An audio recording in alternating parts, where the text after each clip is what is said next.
Саламатсыздарбы? Мынакей мен азыр атайын ушул тоого келип тартууну туура чечтим. Урматтуу жалпы көрөрмандар, угармандар, өзүңүздөр абайлаңыздар. Мындай абалдар көп катталып атат. Бул дөңгөлөктөрдү тепкенде көпчүлүк кишилердин ден соолугуна өтө чоң коркунучтарды жаратып жатат. Мисалга келтирсек, позвоночниктердин грыжа сварларга өтө кооптуу. Андан тышкары моюн омурткаларын жылдырып алуу коркунучтары көп да.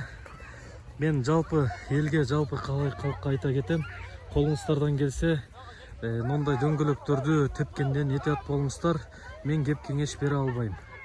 Ошон үчүн айта турган нерсе, колуңуздардан келсе, дөңгөлөктү теппей эле койсоңуздар, бул туура ой болот да. Мен жеке оюмчу.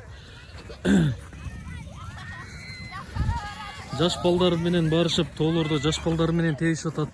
Аларга такыр уруксат жок. Негизи адреналин дейт. Адреналинди башка жактан деле алсак болот. Мынакей өзүңүздөр көрүп турасыздар, кандай кетип атат. Мына көрүп атасыңар, кандай гана ылдамдык менен кетишет.